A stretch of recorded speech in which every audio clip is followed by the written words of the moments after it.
Sampurasun pamirsa nu dipiasi ku Pangeran tepang deui sareng pribados dina acara paniis manah ngalangkungan kanal YouTube YKB nyaeta YKB bahasa Sunda. Mangga sate acana urang ngawitan acara ieu urang ngadeuheus ka Pangeran.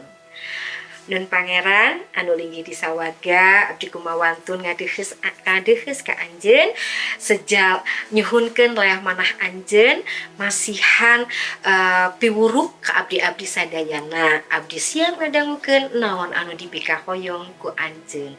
Hatur nuhun Pangeran. Amin.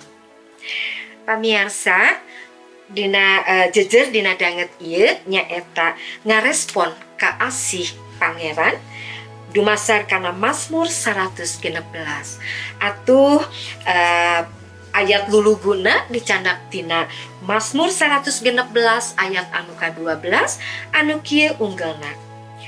Kumaha bakal dibales ku kuring ka Gusti sagala kahadeanana ka kuring. Pamirsa, rasa syukur teh sanes wae ngeunaan ngucapkeun nuhun. Tapi oge kumaha urang ngarespon asih anu ku urang ditampi. Ucapan syukur sanes sakadar patali sareng materi, sareng artos atawa kaayaan hade anu ku urang parantos dipasihan oge ditampi ti Gusti. Tapi oge ngeunaan hate anu sadar kana kasayan Gusti sareng milih pikeun ngarespon ku asih sarta kasatiaanana ka anjeunna. Pamazmur dina aosan dinten ieu nyatakeun rasa syukurna sabab Gusti parantos ngadangukeun suara panuhunna sareng nulungan anjeunna tina sagala rupi pasoalan hirup anu disanghareupanana. Pikeun pamazmur Gusti sanes pribadi anu jauh tapi caket sareng paduli ka umatna. Pamirsa, minangka respon kana asih Gusti, pamazmur naros kumaha bakal dibales ku kuring ka Gusti sagala kahadeanana ka kuring. Jawabanana nyaeta hirup pinuh ku ucapan syukur muji jenengan Gusti, nedunan janji ka Gusti sareng hirup sapinuhna pikeun Gusti. Pamazmur oge ngajarkeun ka urang yen ucapan syukur anu sajati sanes wae ngaliwatan kecap-kecap, namun oge ngaliwatan hirup anu ngamulyakeun jenengan nana. Kumaha upami urang asih Gusti salawasna enggal saban dinten pikeun urang.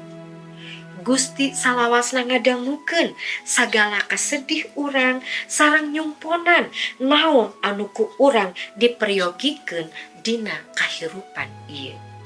Hayu urang ngarespon ka asih anu sagemblengna pinuh ku ucapan syukur sareng kasatiaan ka anjeunna.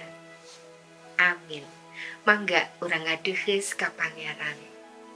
Pangeran hatur nuhun anjeun anu sapapaosna nyumponan sagala rupi kabutuhan abdi-abdi sadayana. Abdi ngucap syukur wireh anjeun anu sapapaosna masihan ka asih ka abdi. Sanes wae ningalikeun kabutuhan abdi namung sanes kantena muji syukur wireh abdi nu parantos disalametkeun ku anjeun. Hatur nuhun Pangeran ku kaasih anjeun. Doa ieu disuhunkeun di lebet panjenengan Gusti Yesus Kristus juru salamet abdi sadayana. Amin. Pamirsa pamugi panglenyepan dina danget ieu tiasa ngacentenkeun berkah kanggo urang sadayana. Ulah hilangnya nyuhunkeun di like, di komen, sareng subscribe. Mugia eta teh tiasa ngacentenkeun berkah kanggo urang sadayana. Hatur nuhun Gusti Yesus ngaberkahan.